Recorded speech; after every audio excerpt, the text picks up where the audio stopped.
Hello everyone, welcome to education flair by Jyoti. आज के इस वीडियो में हम सीटेट साइंस के कुछ मोस्ट इंपॉर्टेंट प्रीवियस ईयर के क्वेश्चन करेंगे। पीवाईक्यू होगा, साथ में इसके कॉन्सेप्ट भी सीखेंगे ताकि आपके एग्ज़ाम के लिए अच्छे से आप प्रिपेयर हो पाएँ। चलिए स्टार्ट करते हैं। क्वेश्चन नंबर यहाँ पे 61 से क्वेश्चन है आपका पहला। निम्नलिखित कथनों को पढ़िए और सही विकल्प का चयन कीजिए। यहाँ पे read the statement given below and choose the correct option. रिजल्शन है आपका, आमाशय हाइड्रोक्लोरिक अम्ल उत्पन्न करता है जो स्टमक होता है produces hydrochloric acid that help in break down of food. जो किसमें हेल्प करता है? भोजन को ब्रेक डाउन करने में, फूड को ब्रेक डाउन करने में। यह सीएल कौन प्रोड्यूस करेगा? यहाँ से देखिए, स्टमक के द्वारा ये प्रोड्यूस होता है। साथ में इसका नेचर होता है, ये होता है एसिडिक, और ये क्या करता है? फूड को ब्रेक डाउन करता है। तो देखते हैं हम, ये ऑप्शन बिल्कुल पहला वाला सही है, जैसा जो दिया गया है वो सही है।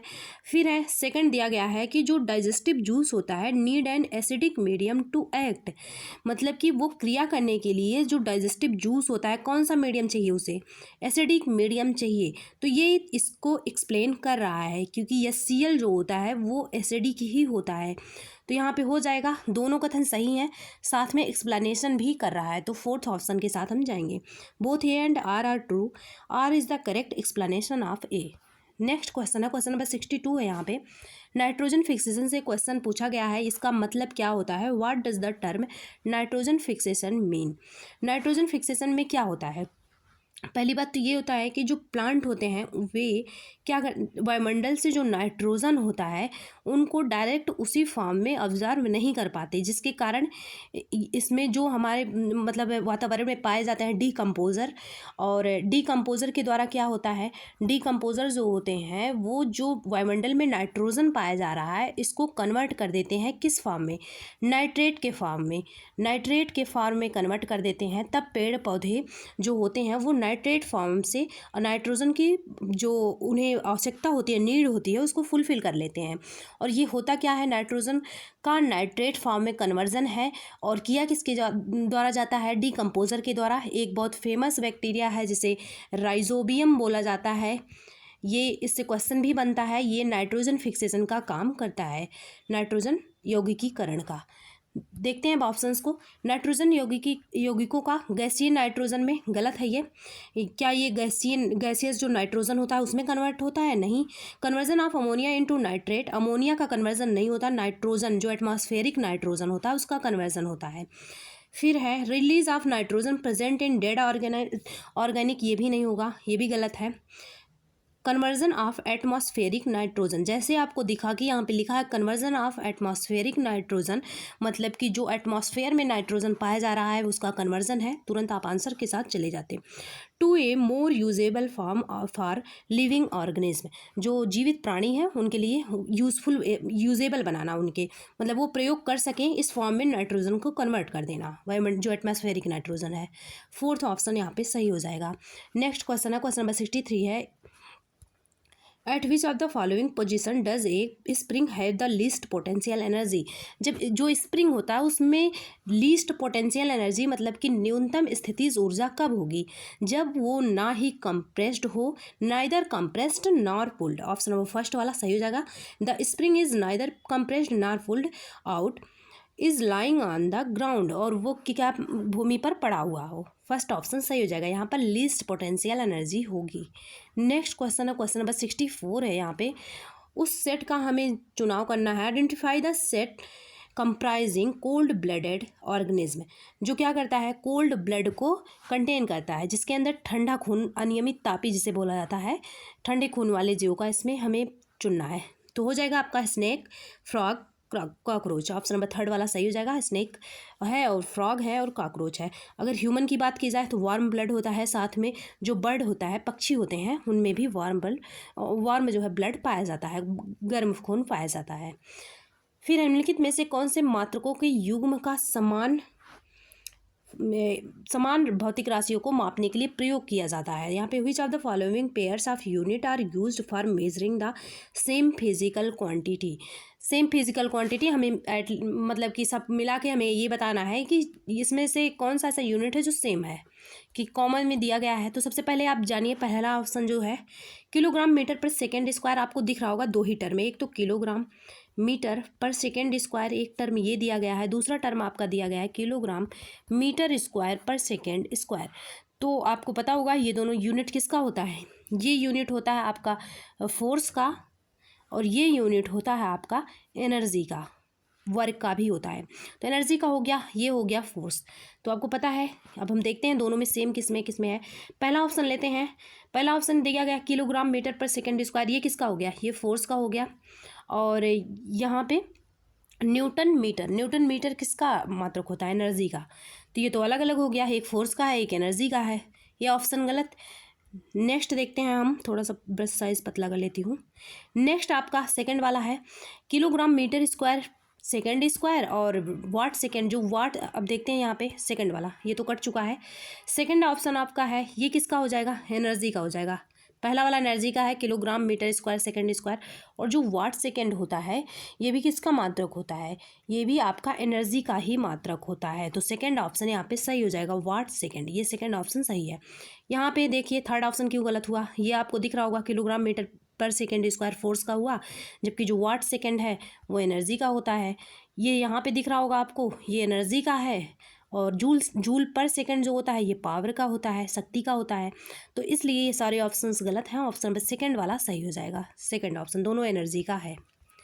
नेक्स्ट क्वेश्चन देखते हैं, 66 है यहाँ पे, read the following paragraph and choose the option with the set of words which would fill in the blank correctly, जो इस ब्लैंक में करेक्टली फिल होते हों, क्या आना चाहिए, एक्स के जगह पे, वाई के जगह पे, जेड के जगह पे यहाँ पे दिया गया है रिस्पेक्टिवली, हमें यही चुनना है। चलिए हम पढ़ते हैं। यहाँ पे दिया गया है, निषेचन के समय पिता के जो शुक्राणु होते हैं और माता के अंडाणु संलयित होकर, मतलब कि ड्यूरिंग द फर्टिलाइजेशन का जो प्रोसेस होता है उसके दौरान क्या होता है, the sperm cell from the father and the egg cell of the mother fuse to form, जब माँ और जो फादर होते हैं उनका इनका स्पर्म और इनका जो है एग सेल दोनों मिलेंगे, फ्यूज़ होगा, तो वो क्या बनाएगा, वो आपका बनाता है zygote.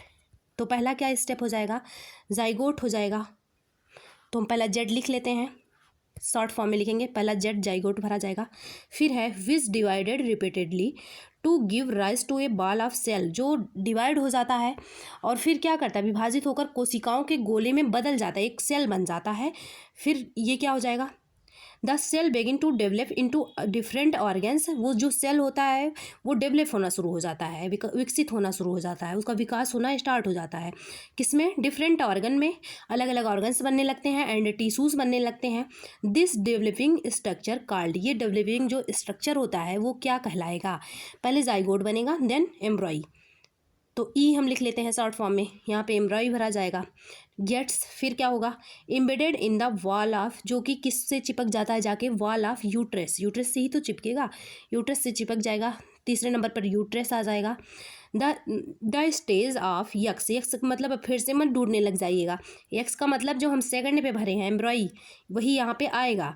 In which all body parts can be identified is called, जिसमें सभी बॉडी पार्ट्स आइडेंटिफाई हो, पहचान हो सके, वो क्या कहलाता है। इसके बाद आपका जो आता है वो आता है फीटस, ये यफ आ जाएगा। अब देखिए order, ZEUF, zygote, embryo, uterus, foetus. Option number second वाला यहाँ पे सही हो जाएगा, सेकंड ऑप्शन सही है। युग्मनज है, भ्रूण है, गर्भाशय है, गर्भ है। नेक्स्ट क्वेश्चन है यहाँ पे, क्वेश्चन नंबर 67 है, which of the following reaction is not feasible, इसमें से कौन सा ऐसा रिएक्शन है जो कि संभव नहीं है, पॉसिबल नहीं है। तो इस रिएक्शन, ये रिएक्शन को देखने के लिए कि पॉसिबल है या नहीं है, एक दिन मैं आपको क्रम बताई थी एक्टिविटी का, जैसे कि आपको दिख रहा होगा कि ये डिस्प्लेसमेंट रिएक्शन होगा। तो डिस्प्लेसमेंट रिएक्शन होने का मतलब ये है कि जैसे यहाँ पे ये जुड़ेगा और लेड यहाँ से निकलेगा, यहाँ पे ये जुड़ेगा ये निकलेगा, तो जो जुड़ पाएगा, जो निकल पाएगा वही ऑप्शन सही हो जाएगा, वही पॉसिबल होगा रिएक्शन। नहीं तो अगर नहीं जुड़ पाएगा तो नहीं रिएक्शन पॉसिबल होगा। एज एग्जांपल जैसे बता रही हूँ, एल्यूमिनियम मान लीजिए ऊपर है, जिंक नीचे है, ऐसा नहीं है कि ऐसा होता है, मैं एग्जांपल के लिए बस 2 ले ली हूँ इसी में से। तो क्या हुआ, अगर एल्यूमिनियम ऊपर है और जिंक नीचे है, मतलब कि एल्यूमिनियम जिंक को रिप्लेस कर पाएगा ZnSO4 से, लेकिन जिंक जो है वो अपने से ऊपर वाले को रिप्लेस नहीं कर पाएगा। अब आप ऑर्डर देखिए, कुछ एलिमेंट हैं जिनको आप देख लीजिए, उन्हीं से आपका क्वेश्चन सॉल्व हो जाएगा। देखिए कोई भी क्वेश्चन आने वाले समय में भी पूछा जाएगा तो उसके अंदर वो आ जाएगा।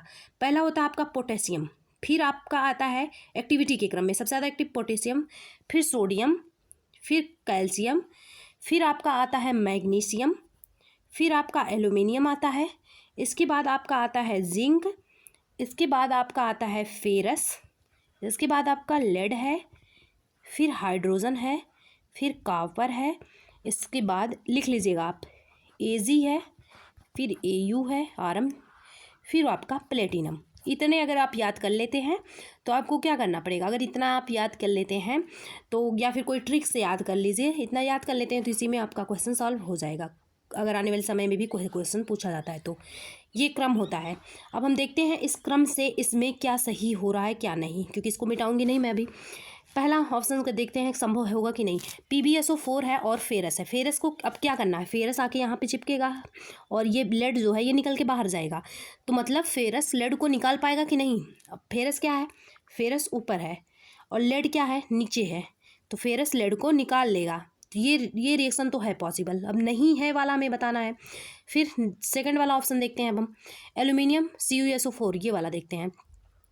जो एल्यूमिनियम क्या कॉपर को रिप्लेस कर पाएगा, एल्यूमिनियम जो होगा वो कॉपर को, एल्यूमिनियम कहाँ पे है, यहाँ पे है, और कॉपर यहाँ पे है, कर लेगा रिप्लेस, तो ये भी रिएक्शन पॉसिबल होगा। अब जिंक कैल्शियम को यहाँ पे थर्ड वाले में देखेंगे, क्या जिंक कैल्शियम को कर पाएगा रिप्लेस, तो जिंक यहाँ पे है और कैल्शियम यहाँ पर है, तो ये इसको रिप्लेस नहीं कर पाएगा बल्कि ये इसको कर लेगा, तो थर्ड ऑप्शन यहाँ पे सही हो जाएगा। ये रिएक्शन पॉसिबल नहीं होगा, ऑप्शन नंबर थर्ड वाला सही हो जाएगा।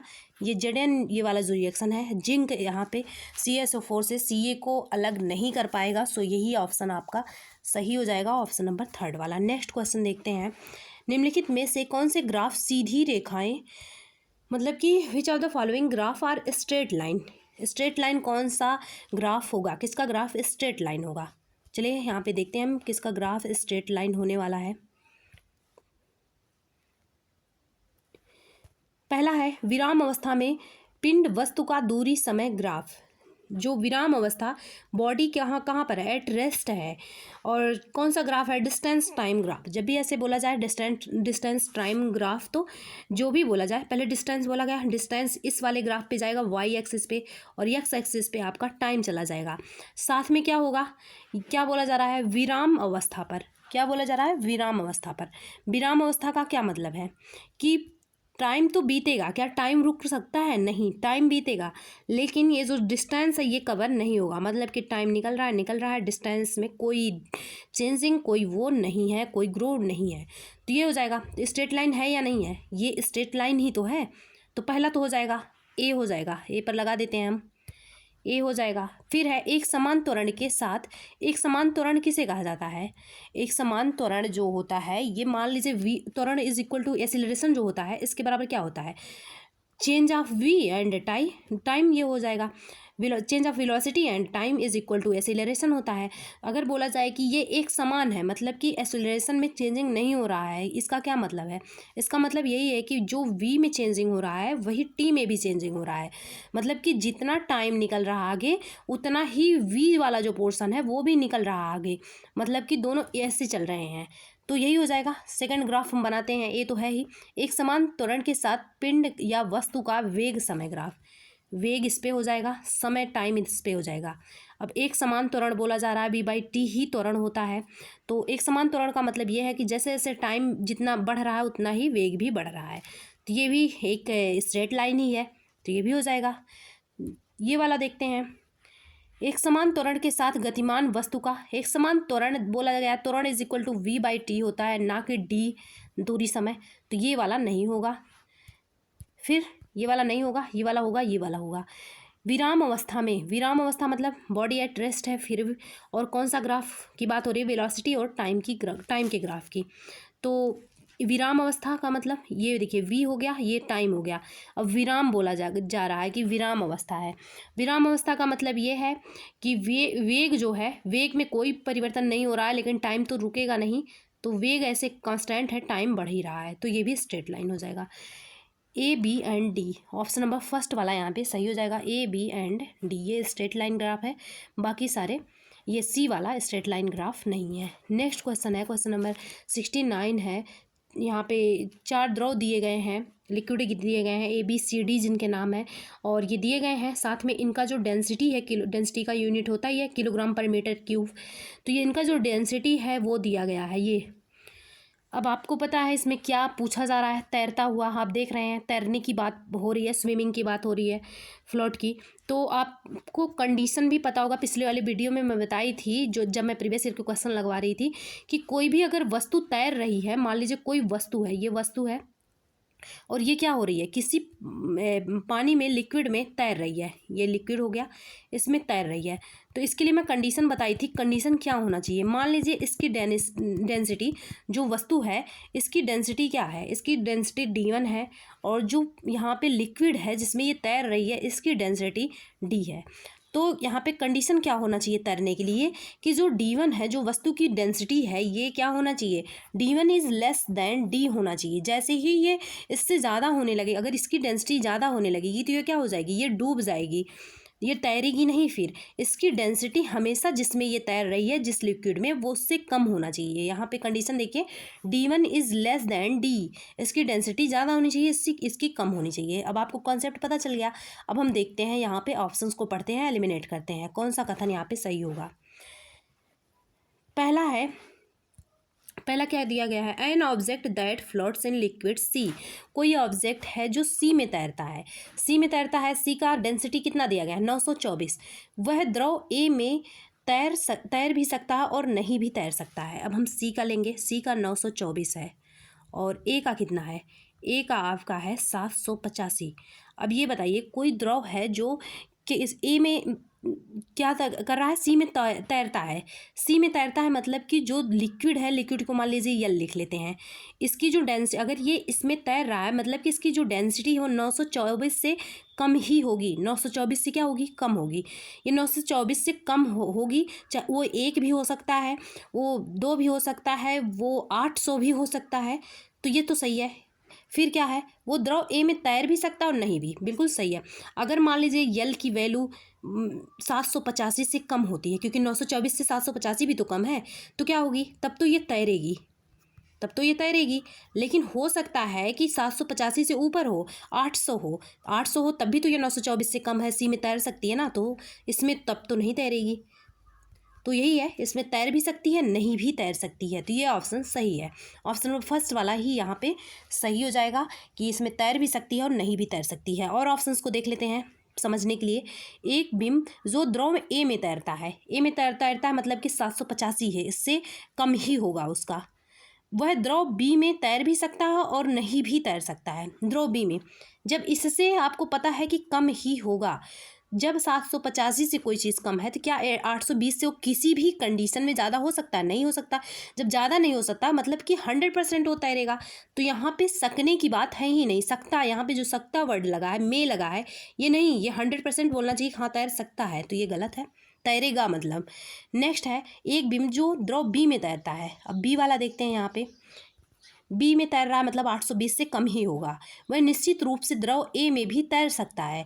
तो क्या वो निश्चित, ये निश्चित वर्ड देखिए कि यहाँ पे दिया गया कि श्योरली वो ए में तैर सकता है। बी में तैर रहा है, कम, क्या मतलब है, 820 से कम होगा, तो क्या हो सकता है 819 हो उसका, 820 से कम होना चाहिए ना, लेकिन 819 अगर हुआ तो 785 से तो ज़्यादा है, तो क्या इसमें तैरेगा, ऑप्शन गलत है। सो ये भी गलत है। यही वाला कॉन्सेप्ट इसमें भी लगेगा, ये भी गलत है। ऑप्शन नंबर फर्स्ट वाला सही हो जाएगा। नेक्स्ट क्वेश्चन है, क्वेश्चन नंबर 70। यहाँ पे read the following statement and choose the correct option. रिजल्शन है आपका, electric current is a vector quantity. जो इलेक्ट्रिक करंट है, विद्युत धारा है, वो क्या सदिश राशि है। इनकरेक्ट है, ये सदिश राशि नहीं है, लेकिन ये थोड़ा सा विवादित वाला क्वेश्चन है, इसमें एक्सेप्शन वाली चीज़ें कुछ हैं, इसलिए इससे मतलब आपका क्वेश्चन भी बना है। तो ये तो सही, ये तो क्या है, ये गलत है। ये सदिश राशि नहीं है, वेक्टर क्वांटिटी नहीं है, ये अदिश राशि है, तो ये गलत है। फिर है, विद्युत धारा वह राशि है, electric current is a quantity having magnitude as well as direction. अब ये बताइए, कुछ स्टूडेंट ऐसे होंगे जिनको लग रहा होगा कि ये तो गलत है, मतलब कि ये दोनों गलत है, तो ऐसा नहीं है कि दोनों गलत है, क्योंकि दोनों गलत ऑप्शन में भी नहीं कहीं दिया गया है। दोनों गलत नहीं है, क्योंकि यहाँ पे ये एक्सेप्शन टाइप का, आप मान लीजिए कि यहाँ वेक्टर अदिश राशि उसे ही बोला जाता है, ये अदिश राशि है, ये जो विद्युत धारा है ये अदिश राशि है, और अदिश राशि उसे ही बोला जाता है जिसके पास सिर्फ परिमाण होता है, दिशा नहीं होती। लेकिन जो इलेक्ट्रिक करंट है इसमें दिशा भी होती है, एक दिशा होती है। कौन सी दिशा? जो इलेक्ट्रिक करंट है उसके फ्लो होने की दिशा, मतलब कि हायर वो रीजन से इस इलेक्ट्रिक करंट जो फ्लो होता है वो लोअर एबिलिटी वाले में फ्लो होता है, तो एक दिशा भी होती है। तो ये बिल्कुल सही है, इसमें परिमाण भी होता है, दिशा भी होती है। तो फिर ये सदिश राशि क्यों नहीं होता? क्योंकि ये जो वेक्टर एडिशन का रूल होता है, सारे वेक्टर क्वांटिटी वाले उसको फॉलो करते हैं, लेकिन ये जो इलेक्ट्रिक करंट है ये फॉलो नहीं करता। सो ये अदिश राशि है, सदिश राशि नहीं है, लेकिन इसके पास परिमाण दिशा दोनों है। ऑप्शन नंबर ए सही है, ये गलत है, ये सही है। तुम देखते हैं यहाँ पे ए गलत है, आर सही है। ऑप्शन नंबर थर्ड वाला यहाँ पे सही हो जाएगा। A is false but R is true, option number third वाला। और कुछ वेक्टर क्वांटिटी देख लीजिए आप, सदिश राशियाँ कौन कौन सी हैं। सदिश राशियाँ जो हैं उसमें एग्जाम्पल थोड़ा सा आप देख लीजिए कि सदिश कौन है, अदिश कौन है, क्योंकि जब पूछा गया है तो उससे भी क्वेश्चन फिर से बन सकता है। आप देखेंगे वाह वर्ड वाले ज़्यादातर सदिश होते हैं, जैसे कि वेग, इसी में जोड़ लीजिए समवेग, इसी में जोड़ लीजिए विस्थापन, डिस्प्लेसमेंट, विस्थापन हो गया, इसमें वेलोसिटी हो गया, मोमेंटम हो गया, विस्थापन हो गया, और आपका आ जाता कोणीय वेग। वेग से रिलेटेड सारे लगभग ये होते हैं, सदिश होते हैं, वेक्टर होते हैं। और भार है, भार और द्रव्यमान में पूछा जाए तो जो द्रव्यमान होता है वो अदिश राशि होता है, जबकि जो भार होता है वो चेंज हो सकता है। अदिश राशियाँ क्योंकि चेंज नहीं हो सकती वो, तो जबकि भार जो होता है वो चेंज हो सकता है, सदिश राशि है। और त्वरण भी आपका सदिश राशि में ही आएगा। अदिश राशियाँ देख लीजिए, जो आपका चैप्टर है दूरी, समय और चाल, डिस्टेंस, टाइम एंड स्पीड, ये पूरा चैप्टर ही अदिश है। चाल, ये पूरा चैप्टर ही अदिश है। और आपका ये एनर्जी हो गया, और मास हो गया, द्रव्यमान जिसे बोला जाता है, क्षेत्रफल, एरिया हो गया, ये सारे अदिश राशियाँ हैं। नेक्स्ट क्वेश्चन है, क्वेश्चन नंबर 71 है, which of the following cell organism, यहाँ पे कौन से ऐसे सेल ऑर्गेनिज्म हैं जो कंटेन करते हैं देयर ओन डीएनए, अपना खुद का डीएनए।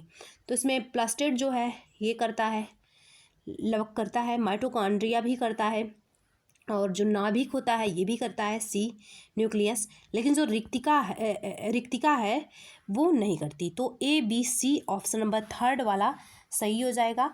ए बी और सी, ये वैक्यूल्स जो है ये नहीं करता, ऑप्शन नंबर थर्ड वाला सही है। नेक्स्ट क्वेश्चन है, क्वेश्चन नंबर 72 है यहाँ पे, निम्नलिखित में से कौन सा कथन जीवित जीवों के कोशिकाओं के संबंध में सही है? Which of the following statement about the cell of living organism is are correct. इसमें से करेक्ट कौन कौन से हैं, चलिए देखते हैं। यहाँ पे बोला जा रहा all microscopic and can not be seen with A necked आई, क्या सारे जो सूक्ष्म ये सेल होते हैं, जो सारे सेल देखे नहीं जा सकते, ये सूक्ष्मदर्शी होते हैं, ओनली जो माइक्रोस्कोप होता है उसी के द्वारा हम देख सकते हैं इसको। तो ऐसा नहीं होता है। सबसे बड़ा जो सेल होता है उसे किसको कहा जाता है? शुतुरमुर्ग का जो अंडा होता है उसे बोला जाता है, उसको हम नेक्ड आई से भी देख सकते हैं। तो ये गलत हुआ, ए वाला गलत हुआ। अब नेक्स्ट देखते हैं, सभी की कोशिका भित्ति होती है, क्या ऑल है वे सेल वाल? नहीं, ह्यूमन बॉडी के पास तो सेल वाल नहीं होता है, ये प्लांट में पाया जाता है, तो ये भी गलत है।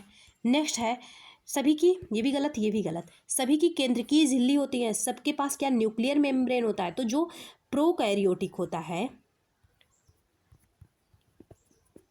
जो प्रोकैरियोटिक होता है इसमें क्या होता है? प्रोकैरियोटिक जो कोशिका होती है इसमें पहली बात तो न्यूक्लियस नहीं पाया जाता, दूसरी बात ये है न्यूक्लियस नहीं पाया जाता। जब न्यूक्लियस नहीं पाया जाएगा तो न्यूक्लियर जो मेम्ब्रेन होता है वो भी नहीं पाया जाता। और किस में, इसको याद रखिएगा, प्रोकैरियोटिक कोशिका, इसको याद रखिएगा, क्वेश्चन बन सकता है। इसमें न्यूक्लियस भी नहीं पाया जाता, न्यूक्लियर जो मेम्ब्रेन होता है ये भी नहीं पाया जाता, दोनों नहीं पाए जाते। तो ये एक्सेप्शन ये भी हुआ। तो सभी की केंद्र की झिल्ली नहीं होती, प्रोकैरियोटिक कोशिका ही एग्जाम्पल के तौर पे ले लीजिए, ये भी गलत है। तीनों ऑप्शंस गलत हो चुके। फोर्थ है, सभी की कोशिका झिल्ली होती है, all have a cell membrane, क्या सभी के पास सेल मेम्ब्रेन होता है? बिल्कुल सही है, सबके पास सेल मेम्ब्रेन होता है, क्योंकि सबके पास सेल होता है तो सेल मेम्ब्रेन होगा, लेकिन न्यूक्लियर मेम्ब्रेन सभी के पास नहीं होता है। एज एग्जाम्पल प्रोकैरियोटिक कोशिका। तो यहाँ पे ओनली डी वाला राइट है, ऑप्शन नंबर फर्स्ट वाला सही हो जाएगा, केवल डी।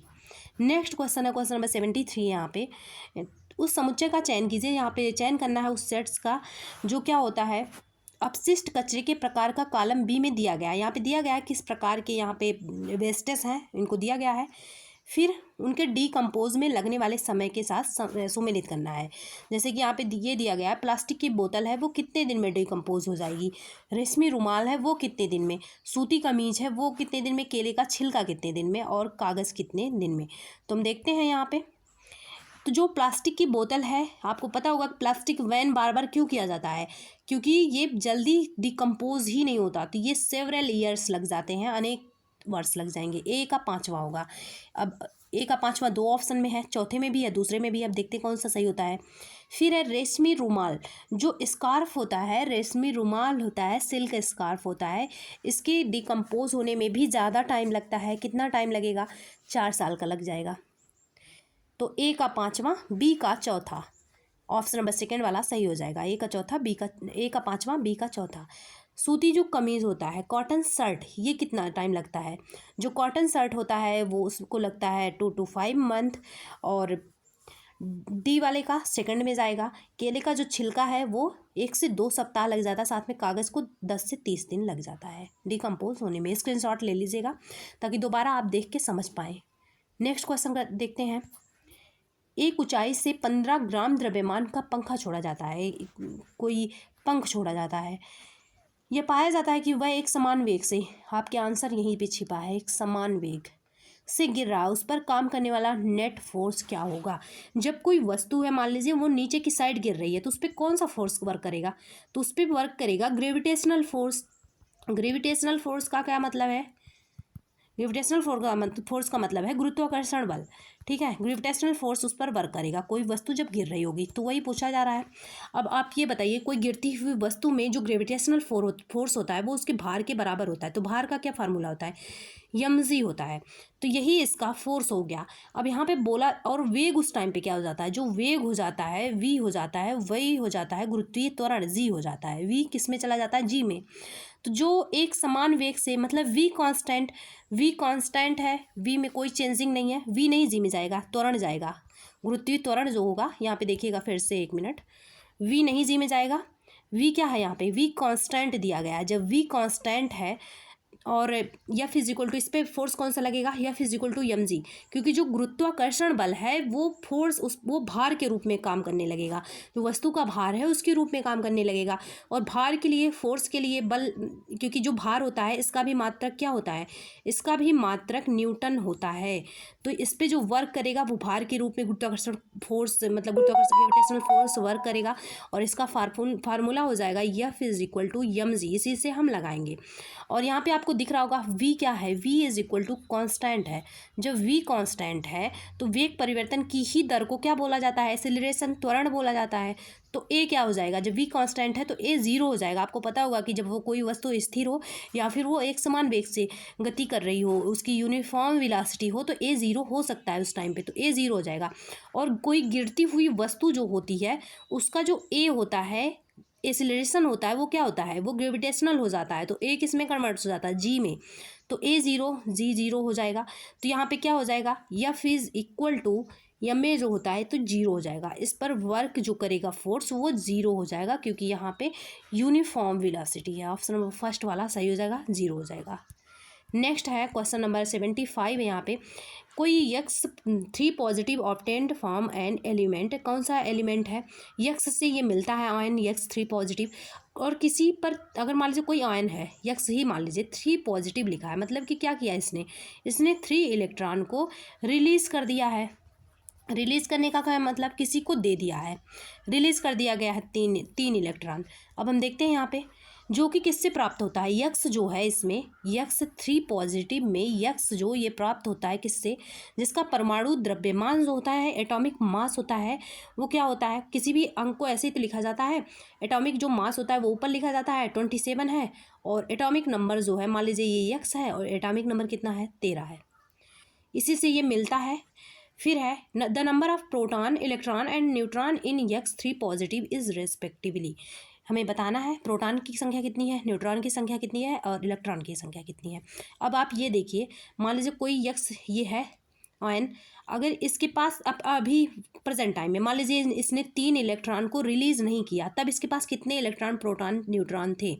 इसके पास तब इलेक्ट्रॉन कितने थे? 13 थे। प्रोटॉन कितने थे? इक्वल थे, 13 थे। और न्यूट्रॉन कितना था? 13 माइनस, यही तो करते हैं, इसमें माइनस कर देते हैं, 13 माइनस 27 कितना हो जाएगा? 14 हो जाएगा। तो इसके पास इतना था पहले, लेकिन अब इसने क्या कर दिया, इसने अब 3 इलेक्ट्रॉन रिलीज कर दिया, तभी तो X3 पॉजिटिव बना। अब इसी में पूछा जा रहा है कितना इलेक्ट्रॉन, प्रोटॉन, न्यूट्रॉन होगा, तो इसने क्या किया है? इलेक्ट्रॉन को रिलीज किया है, तो इलेक्ट्रॉन कितना हो जाएगा? 10 हो जाएगा। बाकी किसी पर कोई इफेक्ट नहीं पड़ेगा, केवल इलेक्ट्रॉन की संख्या रिड्यूस होगी। इलेक्ट्रॉन कितना हो जाएगा? 10 हो जाएगा। बाकी प्रोटॉन कितना है? 13, और जो न्यूट्रॉन है वो 14 ही रहेगा, और जो इलेक्ट्रॉन है वो 10 हो जाएगा। तो हम क्रम से ऑर्डर यहाँ पे आंसर दे देते हैं। पहले प्रोटॉन पूछा गया, 13 हो जाएगा, 10 हो जाएगा, और ये 14 हो जाएगा। ऑप्शन नंबर 4 वाला सही हो जाएगा, 13, 10 एंड 14। ऑप्शन नंबर 4 वाला सही हो जाएगा। जब इस टाइप के क्वेश्चन बने, कहीं इलेक्ट्रॉन रिलीज होने की बात या प्रोटॉन, जिसके भी रिलीज होने की बात हो वही बस रिड्यूस होगा, बाकी सारे नहीं होंगे। नेक्स्ट क्वेश्चन देखते हैं। क्वेश्चन है 76, उस समुच्चय की पहचान कीजिए। हमें बताना है, identify the sets comprising plant that produce bisexual flower, जो बाइसेक्सुअल द्विलिंगी पुष्पों को उत्पन्न करने वाले पादपों से बना है। तो इसमें क्या हो जाएगा? सरसों, देखे होंगे 2 बीज ऐसे चिपका हुआ होता है, साथ में rose and petunia. Option number second वाला यहाँ पे सही हो जाएगा। नेक्स्ट क्वेश्चन देखते हैं। यहाँ पे क्वेश्चन नंबर 77 है। जो रॉन्ग स्टेटमेंट है यहाँ पे, इनकरेक्ट स्टेटमेंट, उसी को आइडेंटिफाई करना है। क्या है? दुमटी जो मृदा की अपेक्षा चिकनी मृदा अधिक क्या होती है? सुवातित होती है। क्या जो अधिक मतलब कि उसमें उपज होता है, ऐसा ये सही है या फिर नहीं सही है? तो ये तो सही है। ये थोड़ा सा विवादित टाइप का क्वेश्चन था, क्योंकि इसमें कई ऑप्शन सही थे, लेकिन ऐसा आंसर यहाँ पे दिया नहीं गया था। और जो क्लेई सॉइल होता है वो मोर फर्टाइल होता है as a compare to loamy soil, तो ये भी सही है, ये भी सही है, ये भी सही है। अब क्या है? दुमटी जो मृदा होती है, मतलब कि क्लेई सॉइल जो होता है, इसकी चिकनी मृदा की क्षमता बेहतर होती है, जल धारण की क्षमता, तो ये गलत है, ये भी गलत है। यहाँ पे ये दोनों सही थे। थोड़ा विवादित क्वेश्चन था, तो दोनों ऑप्शन इसमें सही थे, इसलिए सबको कॉमन मार्क मिला था। क्वेश्चन नंबर 78 है यहाँ पे, which of the following substance are present on the rubbing surface of match box. जो ये माचिस का बॉक्स होता है, इसके जो आप देखे होंगे साइड साइड में घर्षण वाला होता है, जिसपे हम रगड़ के उसको जलाते हैं रब करके, तो ये होता है। इस पर क्या लगा होता है? तो इस पर ग्लास का पाउडर लगा होता है, साथ में फास्फोरस यूज़ होता है। कौन सा phosphorus? Red phosphorus. Option number first वाला सही हो जाएगा, रेड फास्फोरस और कांच का चूड़। नेक्स्ट क्वेश्चन है, क्वेश्चन नंबर 79 है। ए और बी एक हार्मोन है जो रिलीज़ होते हैं, और क्या होता है? अपने हार्मोन तब स्रावित करते हैं जब उन्हें, हार्मोन स्रावित करने वाली ग्रंथियां हैं, ना कि हार्मोन है ये, ठीक है। जब ग्रंथि कौन सी से आदेश प्राप्त होता है, और किससे आदेश प्राप्त होता है? मास्टर ग्रंथि से। मास्टर ग्रंथि कौन है? पिट्यूटरी। ऑप्शन नंबर सेकंड वाला ही सही हो जाएगा। इसी से आप आंसर लगा सकते थे कि ऑर्डर कौन देगा? मास्टर ग्रंथि, पिट्यूटरी। और पहला होगा थायराइड, दूसरा होगा एड्रेनल ग्लैंड। निम्नलिखित में से ABC हो सकते हैं। ऑप्शन नंबर सेकंड वाला यहाँ पे सही हो जाएगा, थायराइड, और यहाँ पे एड्रेनल है, और ग्रंथियाँ होंगी पीयूष ग्रंथियों के ऑर्डर से ये रिलीज करती हैं अपने हार्मोन को। क्वेश्चन नंबर 80 है, सूची छिद्र जो कैमरा होता है, पिनहोल जिसे बोला जाता है, पिनहोल कैमरा, ये इससे क्या इमेज क्या बनता है? वास्तविक, रियल बनता है। ये इसका क्या मतलब है? निम्नलिखित में से कौन सा कथन इस तथ्य की उपयुक्त व्याख्या प्रदान कर सकता है? इससे जो इमेज होता है वो रियल बनता है, इसका क्या कारण हो सकता है? कैसे मान सकते हैं इस चीज़ को? ये जो प्रकाश है सीधी रेखा में गमन करता है, इसका मतलब यही है कि जो प्रकाश है वो स्ट्रेट लाइन में होता है। ऑप्शन नंबर सेकंड वाला सही हो जाएगा। नेक्स्ट क्वेश्चन है, क्वेश्चन नंबर 81 है यहाँ पे, निम्नलिखित में से मुक्तोत्तर प्रश्नों की पहचान कीजिए। इसको मैं पढ़ाई हूँ आपको, open ended question, tag word में भी बताई थी कि ओपन एंडेड क्वेश्चन कौन होते हैं, जिसमें बच्चे अपने मर्जी से आंसर्स को दें और अलग अलग आंसर हो, कोई फिक्स आंसर ना हो, ये होता है ओपन एंडेड क्वेश्चन। तो यहाँ पे है, मानव सेलुलोज को क्यों नहीं पचा सकते, ये ओपन एंडेड है क्या? तो ये ओपन एंडेड नहीं है। सेलुलोज किससे बना होता है? तो ये भी नहीं है। आप बता देंगे किसी जिस चीज़ों से बना होता है। क्या होगा यदि मानव सेलुलोज को पचा सके? अब इसके लिए क्या होगा? सेलुलोज को क्योंकि प्लांट पचाते हैं, तो ये हो जाएगा ऑप्शन नंबर थर्ड वाला। कि ये यहाँ पे जो स्टूडेंट होंगे वो अलग अलग तरीके से बताएंगे, हाँ ये हो जाएगा वो हो जाएगा, कोई फिक्स आंसर इसका नहीं होगा। तो ऑप्शन नंबर थर्ड वाला सही हो जाएगा। नेक्स्ट क्वेश्चन, क्वेश्चन नंबर 82, निम्नलिखित में से, एक मिनट, क्वेश्चन नंबर 82 है यहाँ पे, निम्नलिखित में से कौन सा स्कूलों में वर्तमान में पालन होने वाली पाठ्यचर्या संबंधी गतिविधि के संबंध में सही है। यहाँ पे दिया है कि which of the following is are true about the curricular practice currently being followed in school. जो करेंटली जो है स्कूल में गतिविधियाँ हो रही हैं उसके पाठचर्या संबंधी गतिविधियाँ, उसके संबंध में कौन सा ऑप्शन सही है। पहला है विज्ञान गणित को एकीकृत रूप से विज्ञान प्रौद्योगिकी की तरह पढ़ाया जाता है। फिर है माध्यमिक कक्षाओं में भौतिकी, रसायन विज्ञान एवं जीव विज्ञान को एकीकृत रूप से विज्ञान की तरह पढ़ाया जाता है। तो आप देखे होंगे जो साइंस की बुक होती है उसमें क्या होता है, उसमें जो फिजिक्स होता है, केमिस्ट्री होता है, बायो होता है, तीनों किस में पढ़ाए जाते हैं, तीनों एक ही में पढ़ाए जाते हैं। तो ये सही है। लेकिन मैथ और साइंस को एक ही में नहीं पढ़ाया जाता, तो ये गलत है। फिर है प्राथमिक कक्षाओं में विज्ञान और सामाजिक विज्ञान को एकीकृत रूप से ईवीएस की तरह पढ़ाया जाता है। तो ये भी सही है। ऑप्शन नंबर ये सही है, ये सही है। ऑप्शन नंबर फर्स्ट वाला यहाँ पे सही हो जाएगा, B and C. Next question है विद्यार्थियों के एक समूह को एक ऐसी गतिविधि में संलग्न किया गया है। कोई स्टूडेंट का ग्रुप है जिसको इंगेज किया गया है किसी एक्टिविटी में, जिसमें क्या हो रहा है, वे बीकर में सामान्य नल के पानी का क्वथन तापमान माप रहे हैं। वो बीकर में ऑर्डिनरी जो टैप होता है, टैप वाटर होता है, उसका टेम्परेचर को मेज़र कर रहे हैं, बॉइलिंग टेम्परेचर के मतलब बॉइलिंग पॉइंट टेम्परेचर को मेज़र कर रहे हैं। फिर क्या होता है, इस कार्य पर उन्हें आंकने का उपयुक्त संकेतक कौन सा नहीं है, इसमें से कौन सा उपयुक्त नहीं होगा। थर्मामीटर के अल्पतमांक न्यूनतम गणना पर ध्यान देना, ये तो उपयुक्त होगा कि यहाँ पे अटेंशन करना, list count of the thermometer. फिर यह सुनिश्चित करना कि थर्मामीटर बीकर की दीवारों को छुए नहीं। ऐसा होता है कि बीकर की दीवारों, जो बीकर है उसको ये टच ना करे थर्मामीटर। फिर है measure the boiling temperature as 100 degree Celsius. तो ये उपयुक्त नहीं है कि क्वथनांक को 100 डिग्री सेल्सियस पर ही मापना, ये उपयुक्त नहीं है। ऑप्शन नंबर क्या होता है, थर्ड वाला यहाँ पे सही हो जाएगा। नेक्स्ट क्वेश्चन है, क्वेश्चन नंबर 84 है, निम्नलिखित में से किसको स्कूली विज्ञान पाठचर्या में सामाजिक वैज्ञानिक मामलों जैसे कि जीएम भोजन को सम्मिलित करने के लिए एक मान्य वैध कारण के रूप में शामिल नहीं किया जा सकता है। तो जो यहाँ पे सच एज जीएम फूड होता है, यहाँ पे सोशियो और साइंटिफिक इश्यूज होते हैं स्कूल में, तो इसमें क्या शामिल नहीं किया जा सकता है, इसमें से देखते हैं। पहला है तर्क वितर्क, जो आर्गूमेंट स्किल्स हैं, ये तो डेवलप होना ही चाहिए, इसीलिए तो क्विज होता है, डिबेट होता है। विज्ञान की प्रकृति के संबंध में समझ बनाने में सहायक ये भी होता है, ये अंडरस्टैंडिंग डेवलप करता है साइंस में। फिर है develop the capacity to engage in evidence based reasoning, evidence होना ही चाहिए, तो साक्ष्य होना ही चाहिए, नहीं तो बच्चे विश्वास ही नहीं करेंगे। फोर्थ ऑप्शन है एक निश्चित, यहाँ पे आपको मिल गया पहले वर्ड से ही आंसर, कोई हम निश्चित चीज़ों पे नहीं चल सकते, तो यहाँ पे दिया है डिसिप्लिन वर्ड भी आ गया है। एक निश्चित विद्या विशेष के रूप में विज्ञान की अनुशंसा करने में सहायक है। ऑप्शन नंबर फोर्थ वाला सही हो जाएगा। नेक्स्ट क्वेश्चन है, क्वेश्चन नंबर 85 है यहाँ पे कि क्लास 7 में जियो में श्वसन पाठ पढ़ाने के पश्चात, ये चैप्टर है रिस्पायरेशन जिसको पढ़ाना है। फिर क्या है, शिक्षिका अपने विद्यार्थियों के साथ निम्नलिखित गतिविधि कराती है। जो टीचर है वो परफॉर्म करवा रही है अलग अलग एक्टिविटीज़ को अपने स्टूडेंट के साथ। वे 3 परख नलियाँ लेते हैं, क्या करते हैं, वे 3 ट्यूब्स लेते हैं तथा प्रत्येक के 3/4 को जल से, जैसे 3 लिए और 3/4 भर दिए, इसको ABC के रूप में इसको अंकित भी कर दिया, इस पर लगा भी दिए ABC।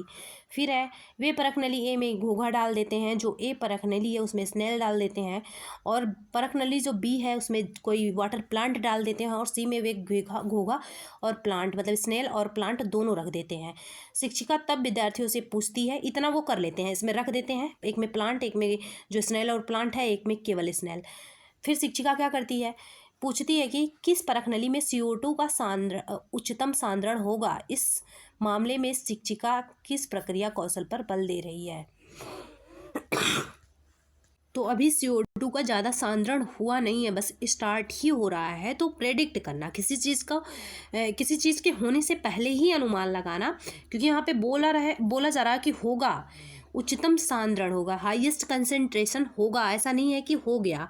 तो ये किसी चीज़ के होने से पहले ही हम जो अनुमान लगाते हैं उसे प्रेडिक्ट करना बोलते हैं। तो ऑप्शन नंबर फर्स्ट वाला सही हो जाएगा। ये है आपका पूर्व अनुमान।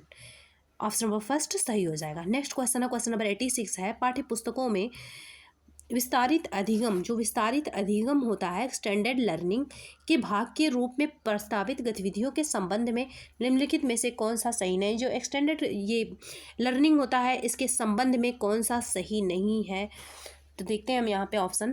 पहला है बच्चों के ज्ञान और कौशल के रंग पटल के लिए महत्वपूर्ण मूल्य संवर्धन, जो बच्चों का वैल्यू और एडिशन है इसके लिए काम करना, तो ये सही है।